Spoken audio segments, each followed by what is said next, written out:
Pessoal, boa tarde. O convidado ainda não entrou.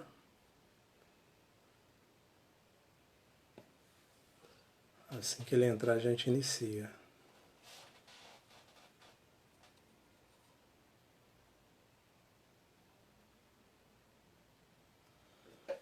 Vocês estão me ouvindo bem? Se alguém puder me responder aí, eu agradeço, por favor.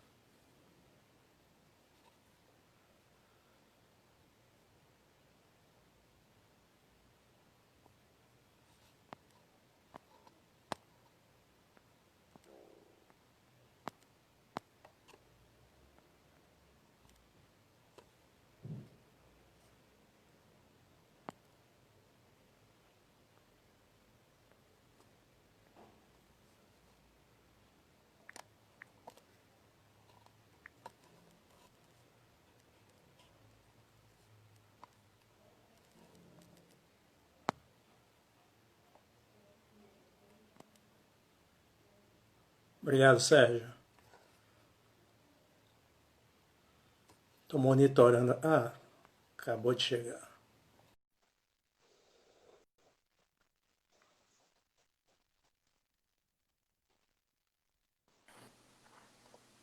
Meu amigo Walter, Opa, tá me ouvindo bem?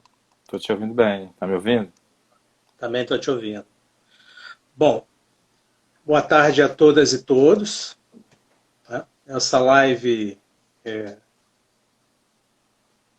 uma iniciativa do NUGEA, tá? O Núcleo de Pesquisa, Geografia, Espaço e Ação. Meu nome é Elias Lopes, sou professor da Universidade Federal de Juiz de Fora, tá? Integro o NUGEA, ok?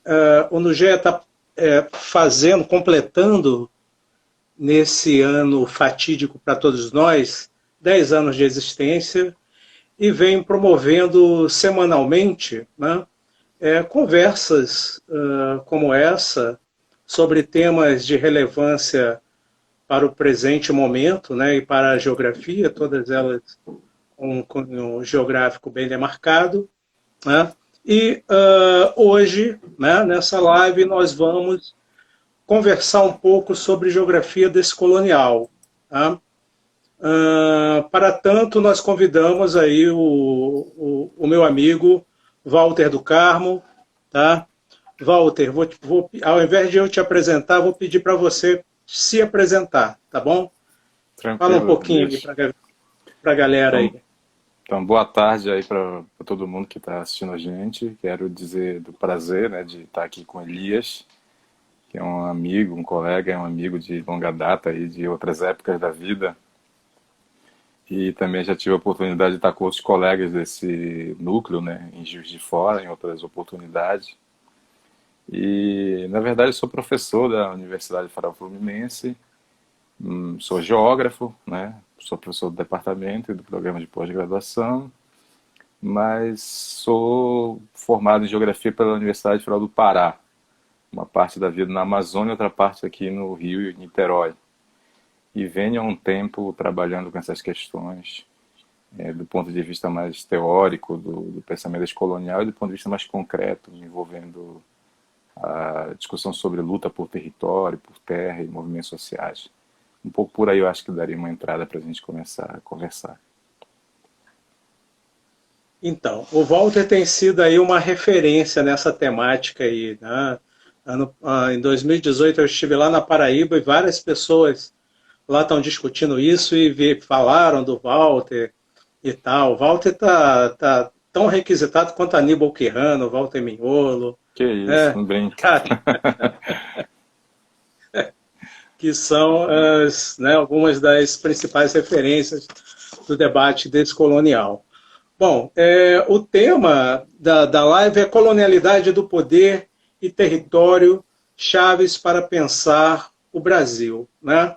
Há algum tempo atrás, há algumas décadas, esse debate sobre a descolonialidade, né, sobre a colonialidade do poder, do saber, do ser,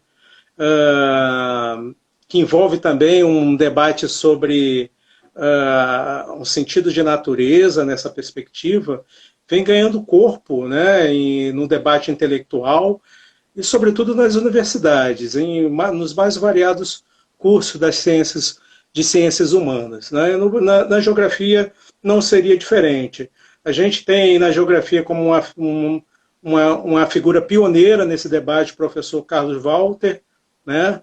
Também da UF, okay? Que eu tive o grande privilégio de pegar o início dessa discussão com o Carlos Walter, quando ainda cursava graduação na UF. Né? Então a gente poderia começar essa conversa explicando um pouco o que é, né, a geografia descolonial, ou melhor, o que é o debate mais amplo, né, do debate descolonial, como ele se insere na geografia, né, e quais seriam os conceitos mais recorrentes, né?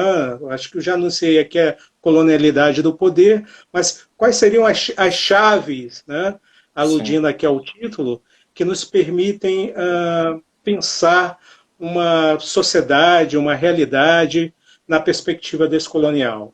Por favor, Walter.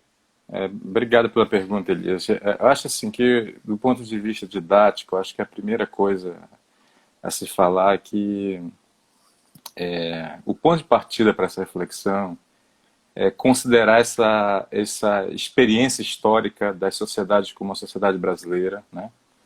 Que for uma sociedade de origem colonial. O ponto de partida é esse, uma sociedade de origem colonial que tem marcas específicas na sua formação social, ou numa leitura geográfica da sua formação socioespacial, né? E essas marcas de uma experiência colonial deixaram traços muito significativos do ponto de vista da formação das classes sociais, das relações de poder, das instituições, dos imaginários, da subjetividade, das formas de conhecimento, que não são simplesmente herança do passado. Elas são presentes. Se a gente olha o momento atual, o momento dramático que a gente vive no Brasil hoje, temas como racismo, desigualdade, autoritarismo, violência, que parece que são a agenda nossa contemporânea, são traços assim fundamentais da gênese da nossa sociedade enquanto uma sociedade colonial.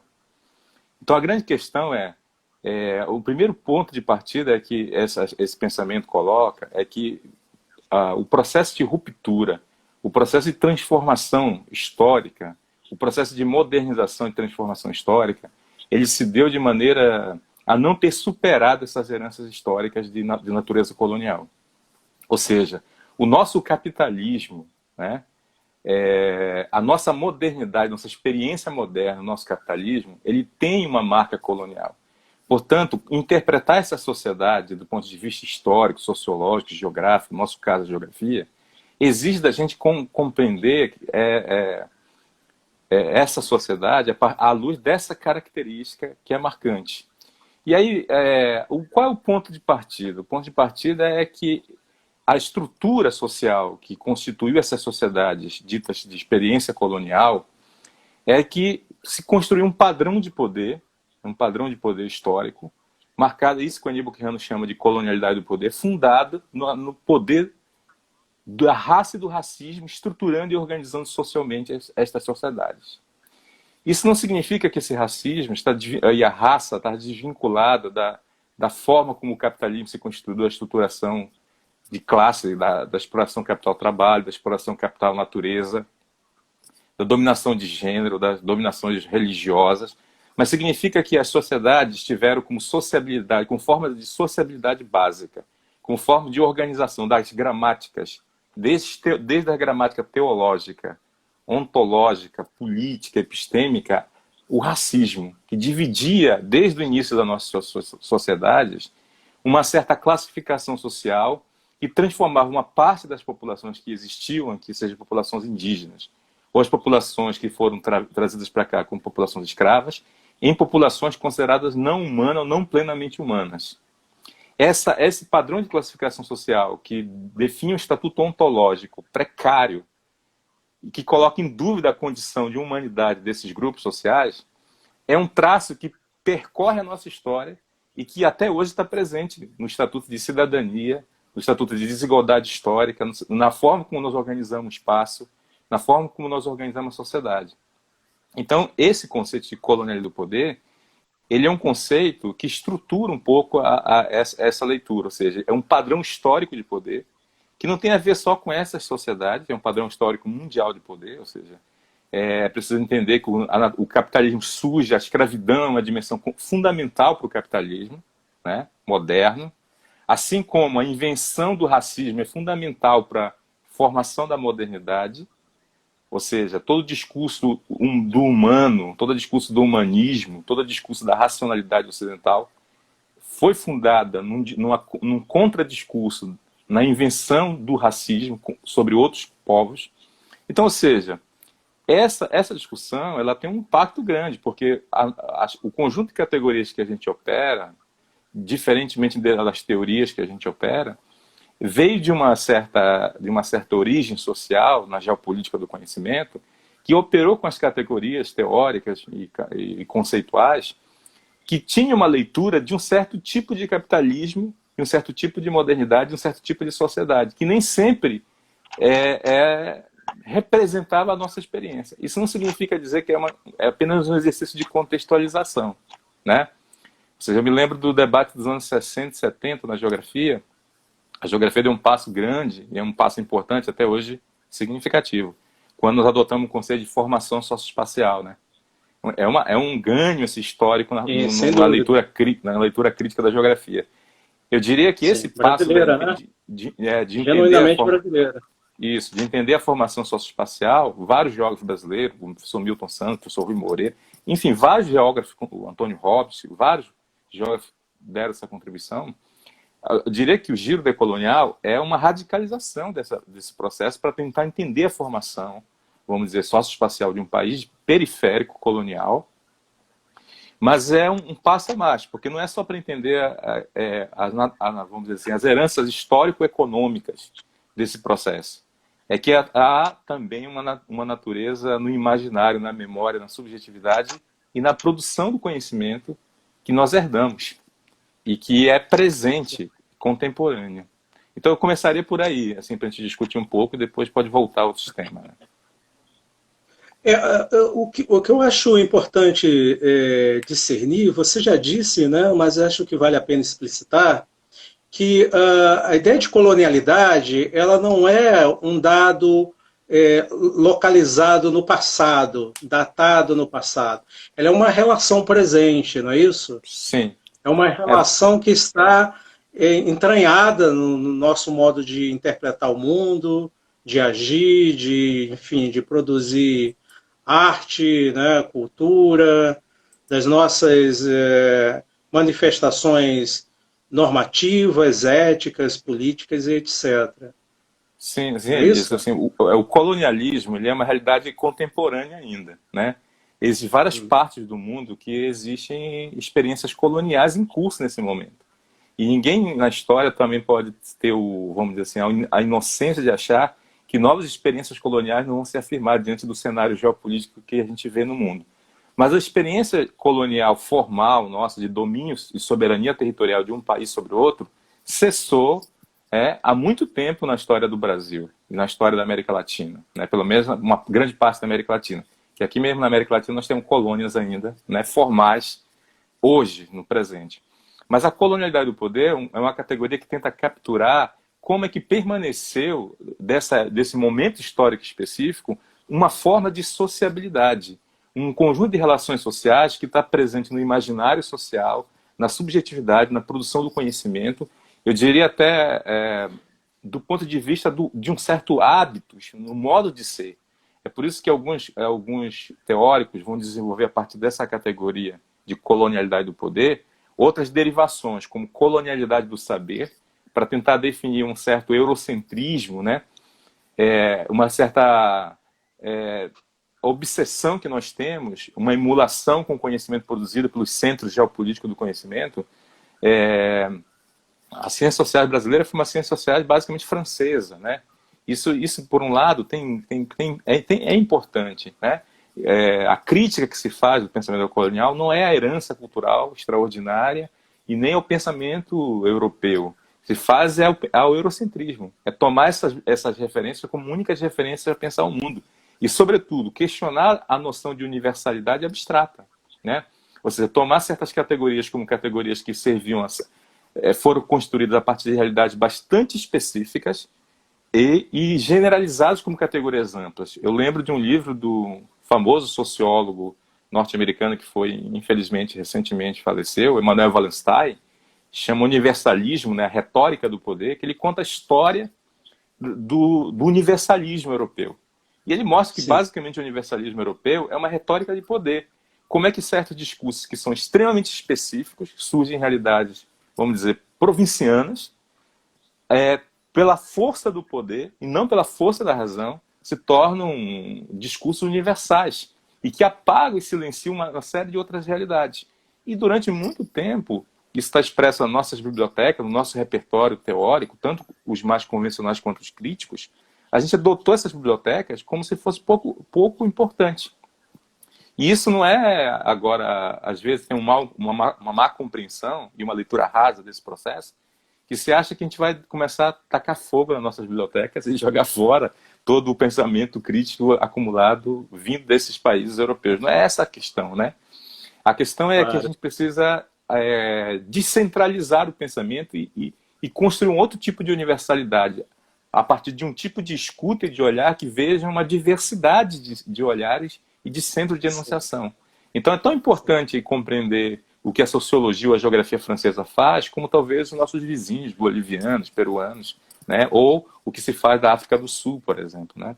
A grande questão é que, naturalmente, nós achamos que o centro do pensamento está no pensamento europeu e achamos que não tem referências importantes de produção do conhecimento em outros lugares. Isso é a colonialidade do saber, construída historicamente uma geopolítica. Né? Então, essa derivação está presente na produção do conhecimento. Mas não é só um conhecimento isso, né?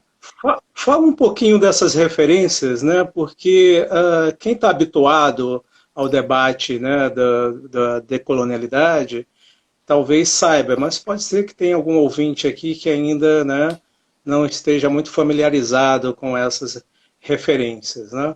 Sobretudo no Brasil, acho importante a gente demarcar quais seriam as referências no Brasil, porque muitas vezes parece que a leitura ela é mais afeita a autores que são de uma tradição mais andina, né?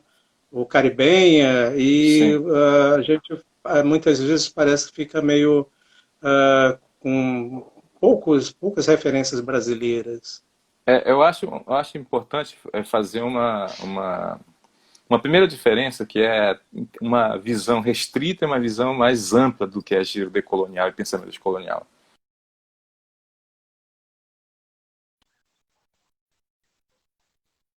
A visão de que o giro decolonial é monopólio de certos autores que produziram esses conceitos. E aí tem uma lista, né? Aníbal Quirrano, Walter Mignolo, Henrique Dussel, talvez estejam ali os nomes fundamentais. E no passado, alguns recuperam Paulo Freire, em certas genealogias, Franz Fanon, né? Isso eu diria que é uma visão interessante, mas Mariátegui, né? Mariátegui, aí depende das genealogias que se constrói, né? Mas essa é uma visão que eu chamo uma visão restrita do giro decolonial. Por que eu chamo restrita? Porque às vezes está ligado a uma política de citação e tenta definir o giro decolonial como mais uma escola acadêmica, que eu acho que é uma ideia que aprisiona e empobrece essa ideia. Eu acho que giro decolonial é essa inflexão ética, política e epistêmica que está para além dessa nomeação e desse grupo de intelectuais específicos. Até porque esse grupo de intelectuais específico eles divergem profundamente entre si. Então existe uma série de outros intelectuais que nunca usaram essa terminologia, esse vocabulário em particular, mas que deram grandes contribuições, gigantescas contribuições no pensamento decolonial. Ou seja, de uma crítica a essa herança colonial. Vou dar um exemplo claro brasileiro. Abdias Nascimento, por exemplo, nunca usou essa nomenclatura para pensar, mas ele foi um intelectual negro brasileiro que denunciou o racismo, o genocídio da população negra brasileira e tem um papel decisivo na construção de uma reflexão sobre o legado do racismo e do colonialismo no Brasil. eu poderia dizer que nessa visão ampliada de Giro decolonial, ele é um autor que se insere nessa leitura. Assim como nós poderíamos falar de uma série de outros autores que não se inserem. E eu iria mais longe. Eu diria que tem autores, uma série de autores que não estão no mundo acadêmico, que são ativistas, que são poetas, que são artistas populares. Um Galeano, Eduardo Galeano, por exemplo, é um pensador descolonial de primeira grandeza. Mas eu poderia falar, por exemplo, de um contemporâneo Darcy nosso... Ribeiro?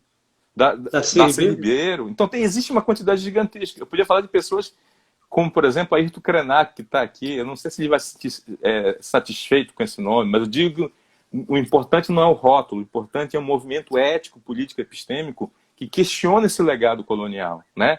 Então eu pelo menos entendo que é preciso ter uma visão mais generosa e mais ampla dessa ideia de giro decolonial do que uma visão de uma política de citação, porque senão vira mais uma moda. Agora, isso não quer dizer que não tenha, enquanto acadêmicos, né, que trabalhamos com isso, que tem um certo rigor no uso de categorias e, sobretudo, no caso da geografia, um certo esforço para a construção de um diálogo também de natureza disciplinar, apesar de que esse pensamento é, por natureza, vamos dizer assim, quase contradisciplinar. Então, aí é um paradoxo, uma contradição. Nós temos que fazer um certo diálogo, construindo pontes, construindo instrumentos que nos ajudem na nossa província disciplinar, né? Mas sabendo que é um pensamento que extrapola muito o exercício do diálogo disciplinar, né? Então, assim, como é que eu tenho operado, assim, particularmente? Tentando dialogar com essa visão mais ampliada de pensamento descolonial, incluindo pensadores, por exemplo, fora da América Latina também, né? Fora da América Latina, e, ao mesmo tempo, tentando fazer essa genealogia do pensamento descolonial brasileiro, que eu acho que é fundamental. Ou seja, nós temos uma formação social distinta, por exemplo, dos países andinos, né? Nós temos uma formação social distinta também, apesar de sermos América Latina. Cada país tem processos específicos, né? E, ao mesmo tempo, tentando construir ferramentas, alguns diálogos no campo disciplinar da geografia. Mas eu diria que no estágio que nós estamos, Elias, o pensamento descolonial é muito mais um gesto de interrupção, de destituição, do que um processo de construção hoje. A fase ainda é muito mais de destituição, de interrupção do que de construção. De uma inflexão, né? De Isso. uma lógica mais que se impõe, né? Sim, aproveitando um pouco aqui, já pessoal, vou aproveitar que tem uma pergunta aqui de um ouvinte e reforçar que a gente vai estar fazendo comentários das postagens no chat, ok? Tentando responder na medida do possível, tá? O Natan está colocando aí, Walter, qual a diferença entre descolonialidade e decolonialidade? Me corrija se eu estiver errado, para mim me parece uma mera questão de pronúncia e tradução. Eu sei que tem uma diferenciação bem demarcada entre pós-colonialidade, né, e descolonialidade ou decolonialidade. Entende? Mas entre essas duas... Sim, na verdade tem um certo momento que alguns autores, como por exemplo a Catarina Walsh, que é uma norte-americana, né, radicada no Equador, que tem trabalhado muito no campo das pedagogias decoloniais, o Arturo Escobar, um colombiano radicado nos Estados Unidos, que tentaram fazer algum tipo de esforço para tentar justificar a retirada do S na língua espanhola. Depois de um certo tempo se viu que, na verdade, não havia nenhum tipo de justificativa tão profundamente epistêmica para se escrever. Eu considero, em língua portuguesa, não tem justificativa alguma para a gente construir a palavra decolonial. Não faço nenhum tipo de julgamento de quem usa. Mas eu acho que esse prefixo des tem muito mais sentido na língua portuguesa, de desconstrução, de destituição, de desfazer, sei lá, tem tanta palavra com des, que tem muito mais a ver com o sentido da palavra em portuguesa, que eu prefiro usar o des. Mas não tem grandes diferenças a isso. Os autores que tentaram fazer, chegou um momento que falaram assim, chutaram o balde e falaram, tanto faz, né?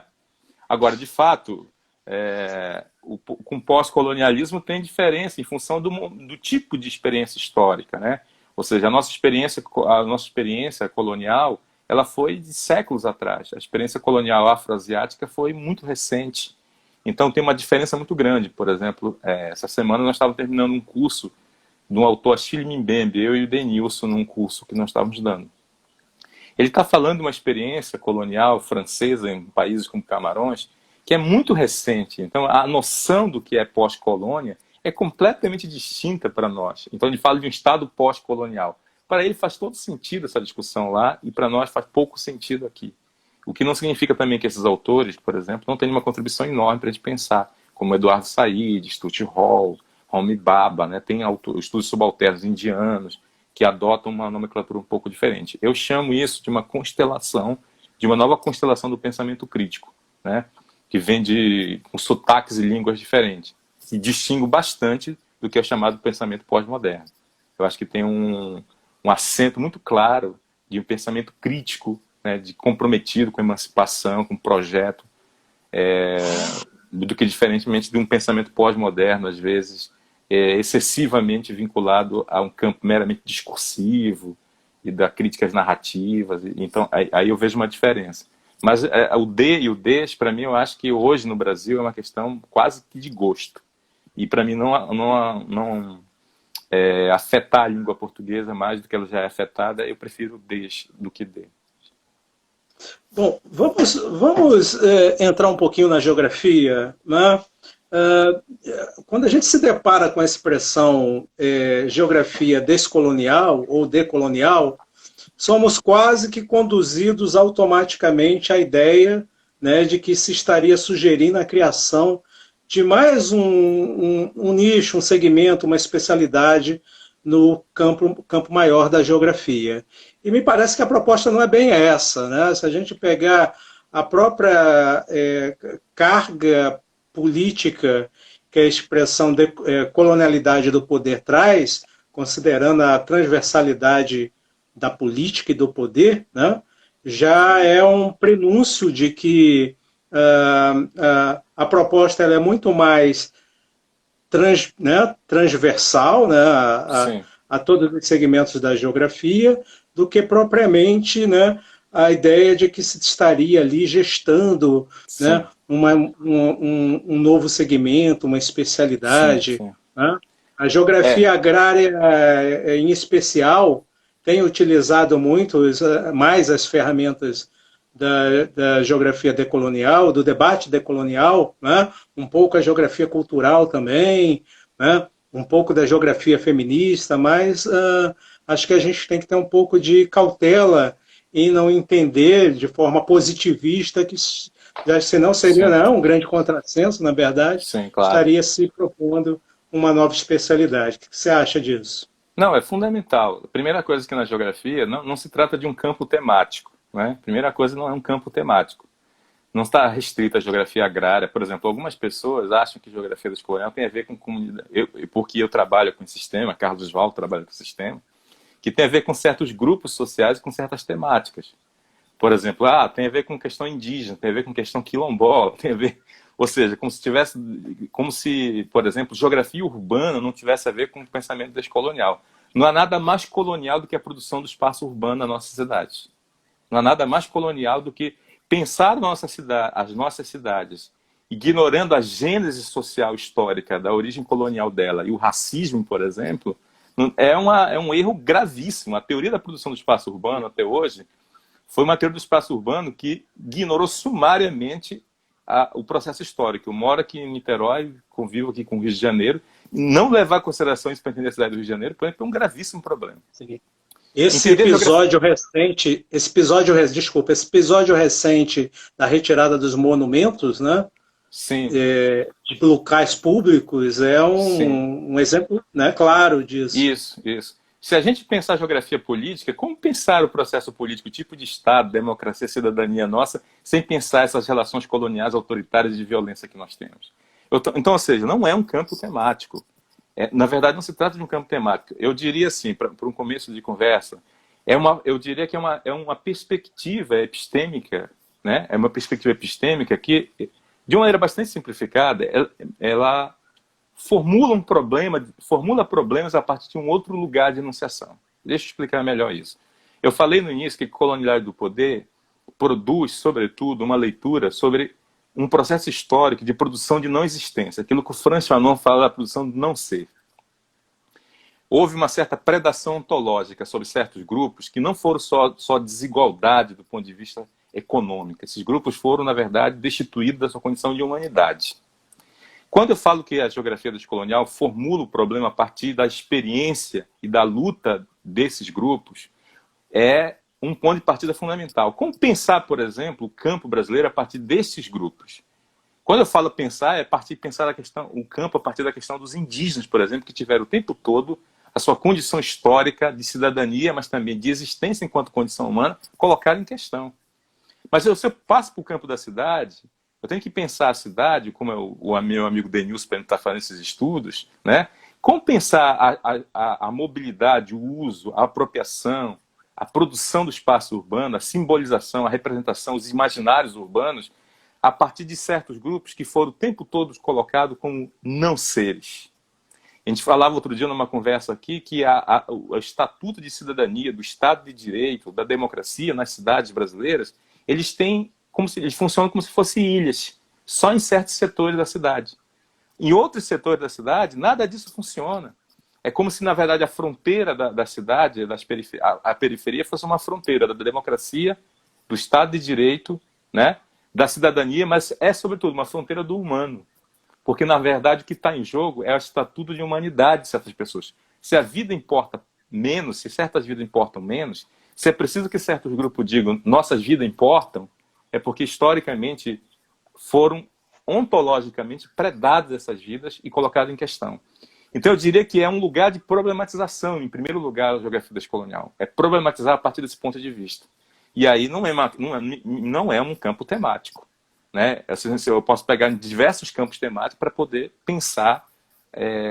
Se eu pensar a geografia econômica a partir desse ponto de vista, eu tenho que pensar a partir daqueles grupos que historicamente foram colocados.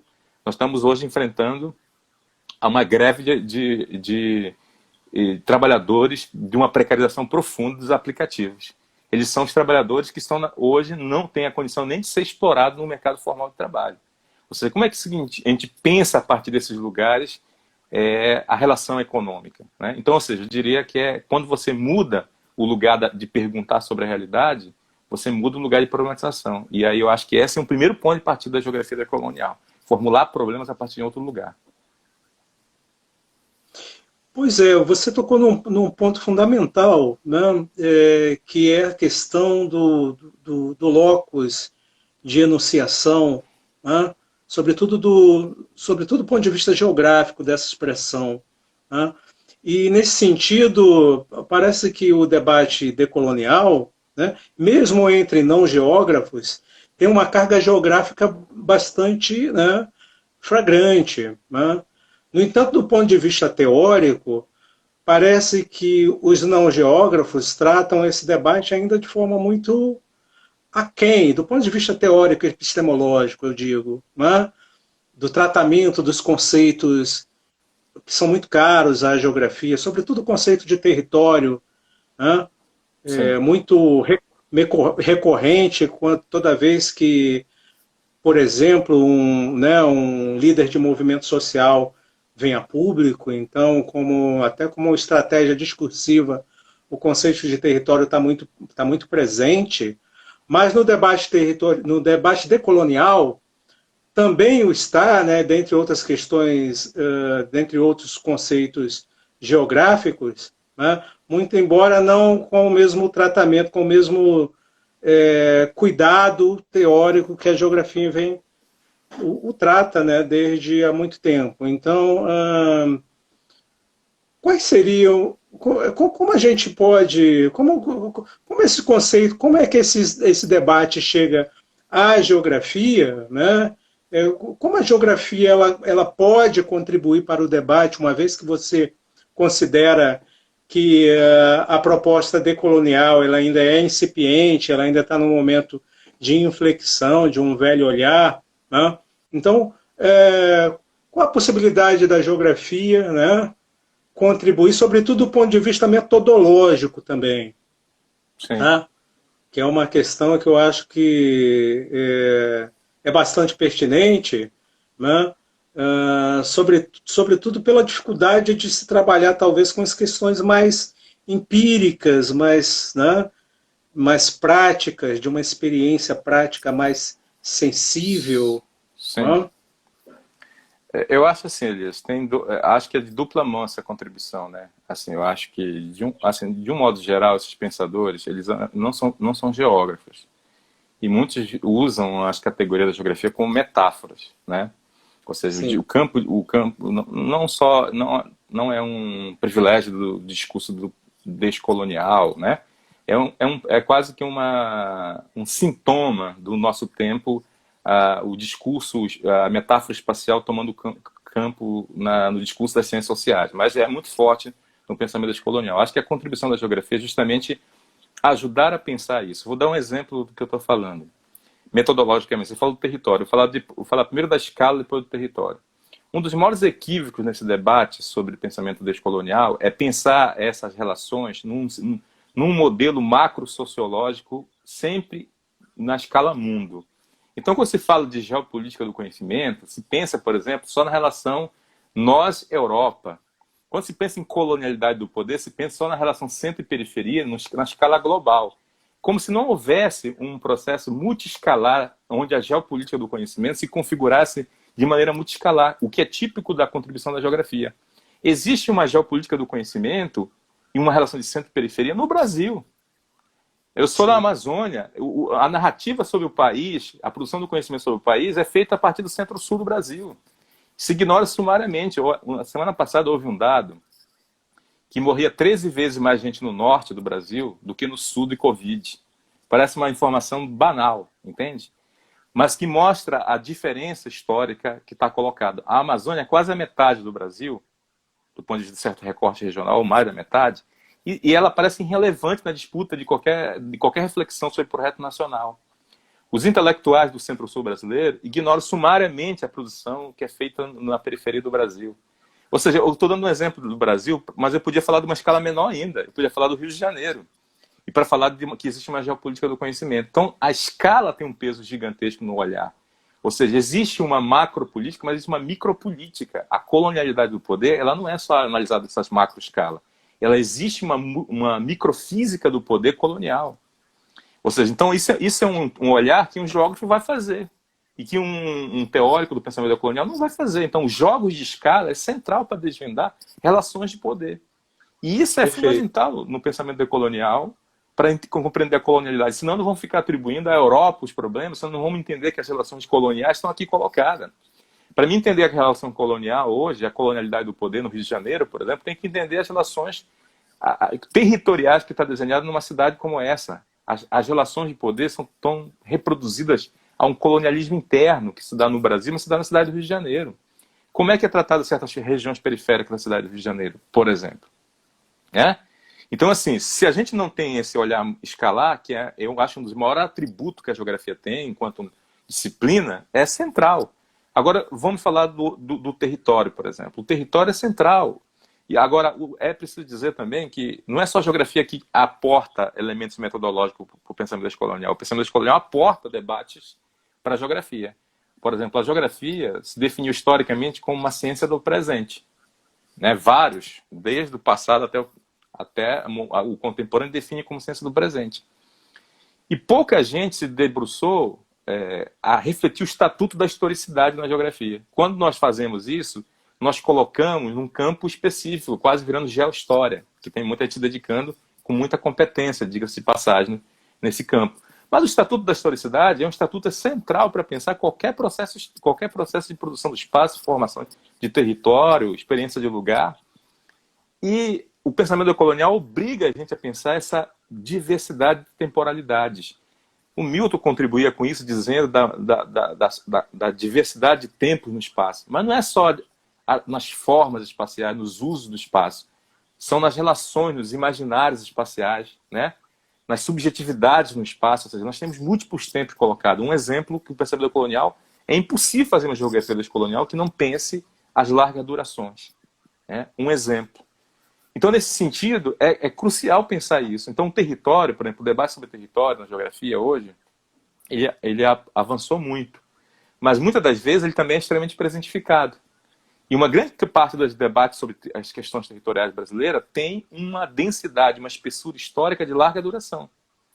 Os debates sobre os conflitos territoriais, eles não são simplesmente fruto da conjuntura atual. Eles têm um processo histórico de espessura de larga duração, como, por exemplo, a questão da terra, como uma questão central no Brasil.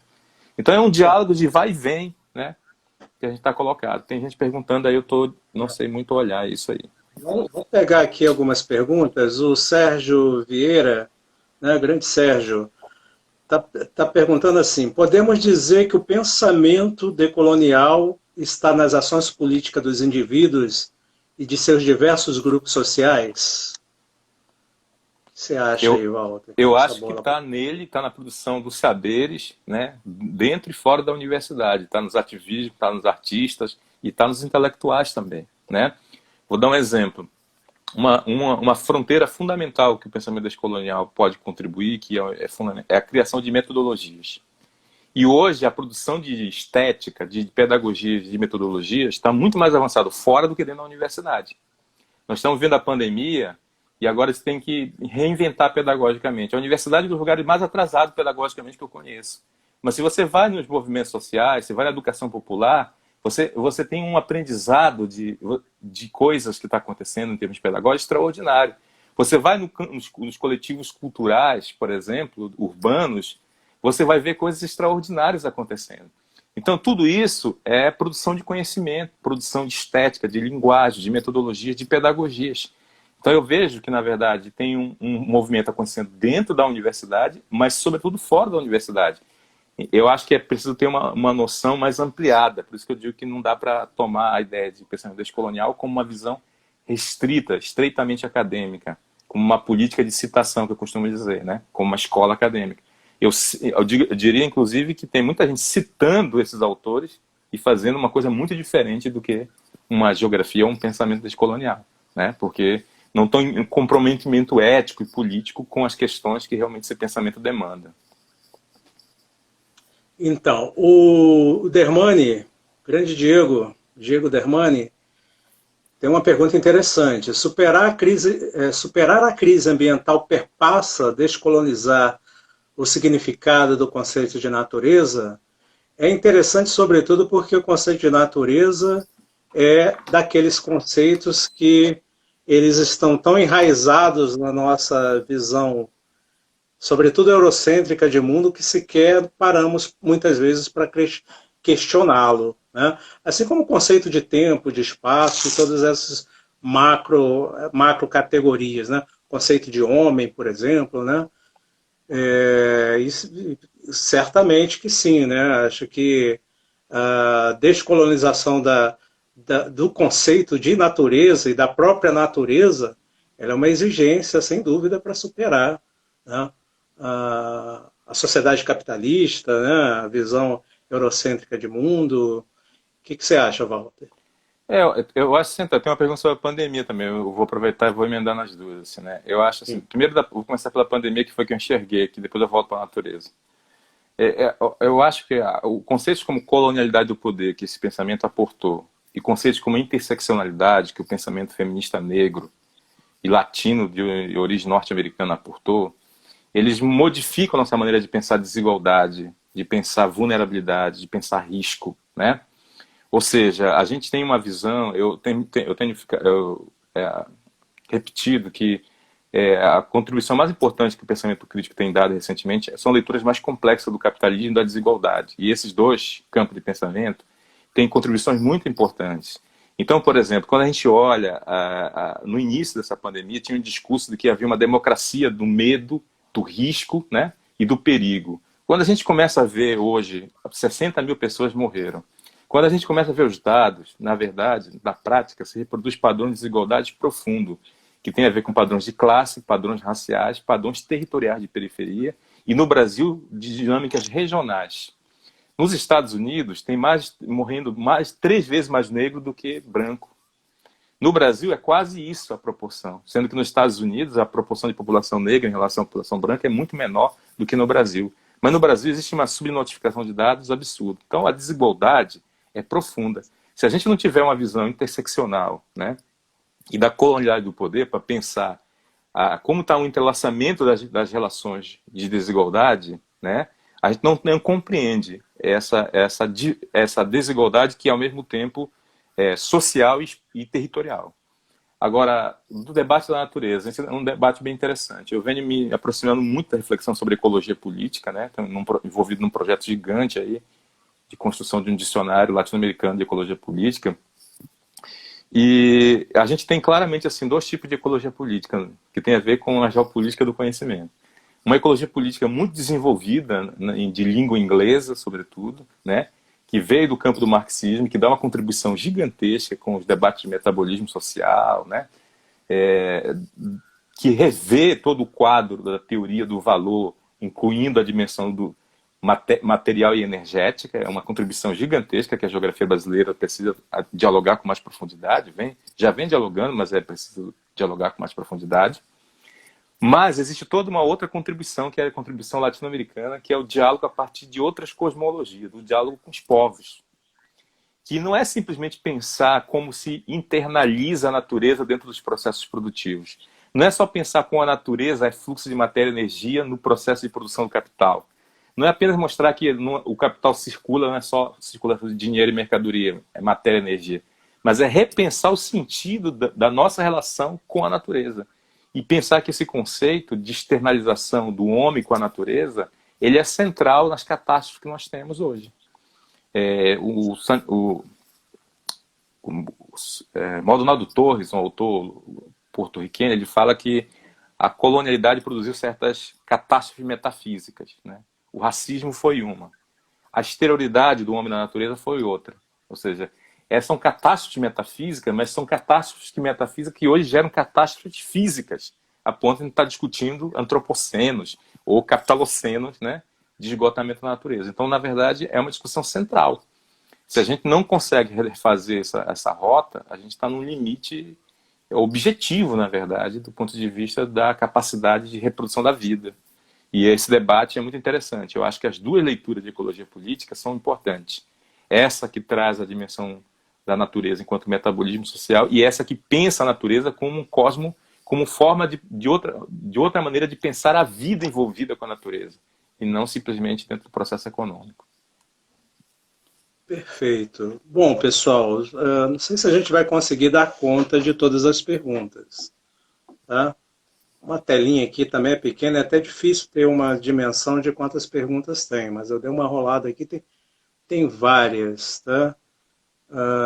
Tá difícil entender. Fortunato Gabriel está perguntando de que forma podemos construir pontes entre as geografias descoloniais, negras e feministas insurgentes no campo político e científico. Bom, comenta aí, Walter. os feminismos são múltiplos, né? E se tem uma coisa que eu acho importante dizer com todas as letras, o lugar de escuta que nós temos que ampliar com mais a frequência da nossa escuta que nós devemos aumentar são para os ativismos feministas das mais diversas constelações, especialmente o feminismo negro, os feminismos indígenas, comunitários, porque eu acho que não só do ponto de vista da ação, mas do ponto de vista das ideias, é onde está literalmente a vanguarda do pensamento da ação crítica. Isso é difícil de compreensão para muitos intelectuais. Muitas das vezes no Brasil, e é o momento que a gente está passando hoje, se fala muito da necessidade de construir projeto de país, que o discurso está fragmentário, né, que tem muitas frentes, que a esquerda não se une. Mas esses discursos são sempre feitos a partir dos mesmos lugares. A gente não consegue escutar, de fato, esse país a partir de um outro lugar.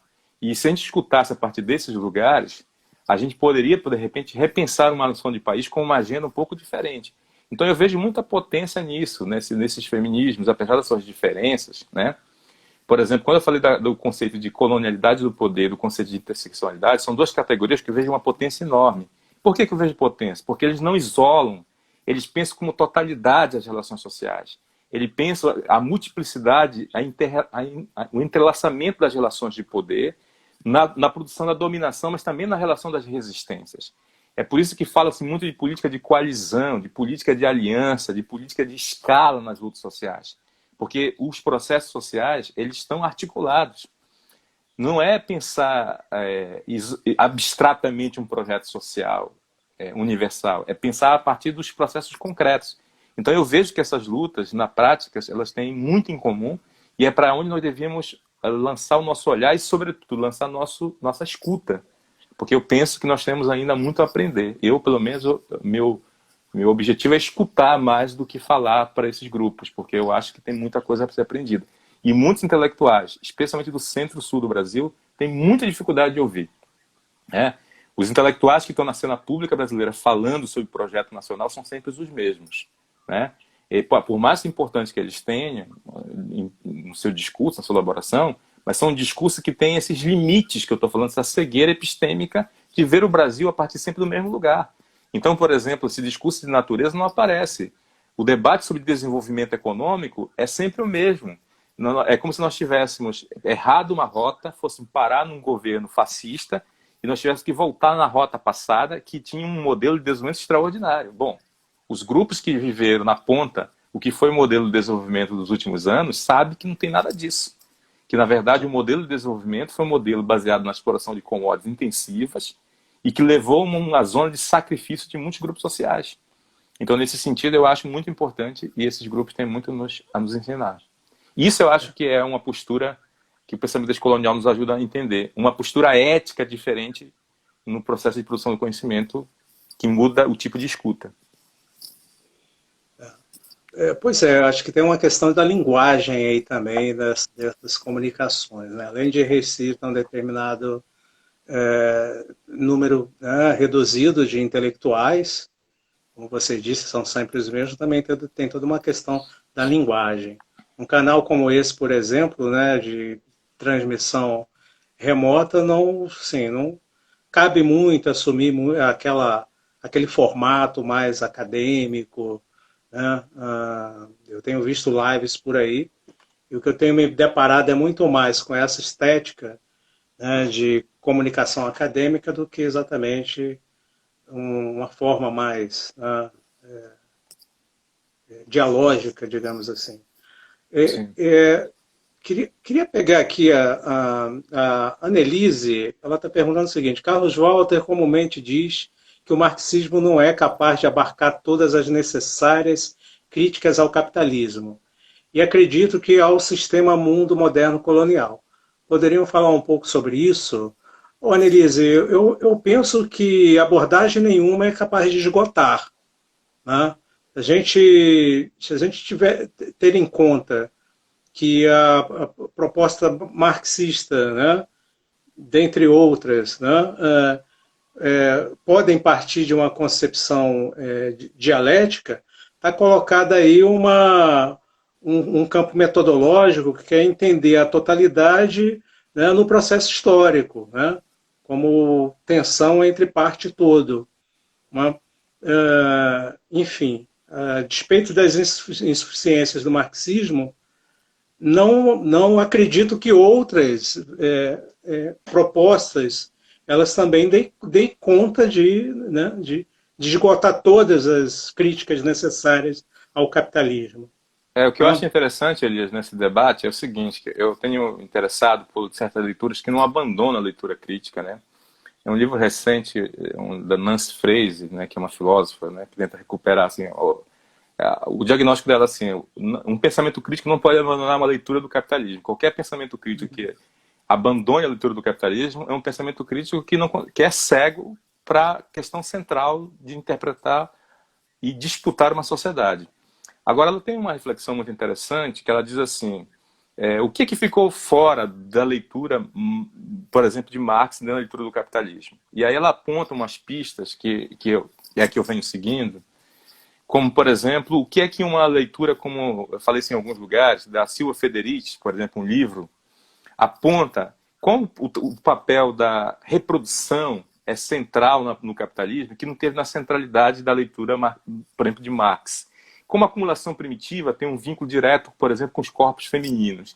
Essa é uma dimensão que está fora da leitura. Isso não é um questionamento da interpretação geral de Marx do capitalismo, mas é um aporte que lança a luz sobre um aspecto central, que é sobre a reprodução da vida e sobre o papel das mulheres, o trabalho não pago, por exemplo. O trabalho assalariado, a exploração do trabalho, estava na lupa central. Aí eu acho uma questão fundamental.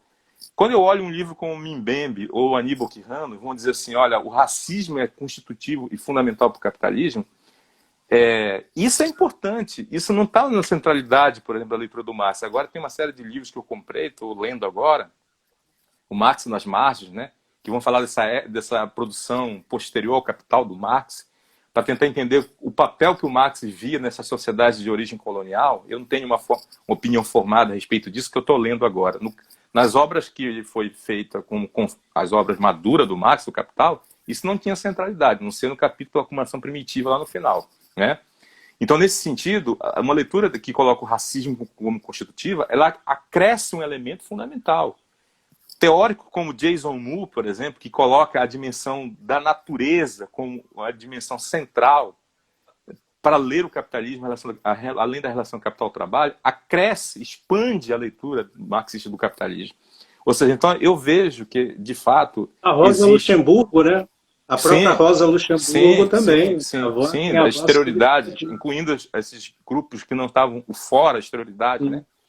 Ou seja, então, o que eu estou falando?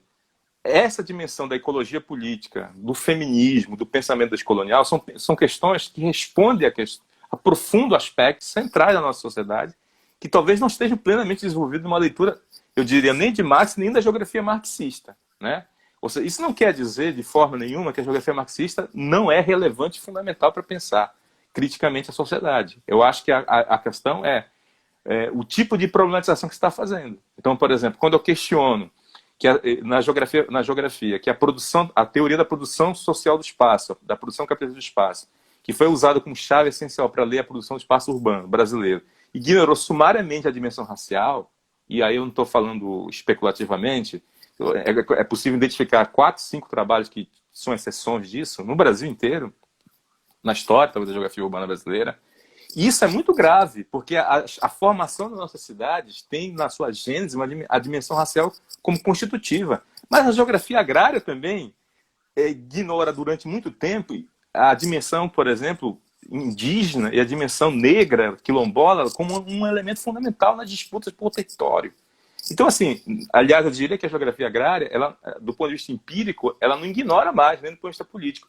Mas nas sínteses teóricas ainda aparece muito mal equacionada esses sujeitos dentro do debate teórico. Ou seja, então eu acho que eu estou entre aqueles que eu acho que a gente tem que abrir, expandir o campo crítico e fazer diálogos.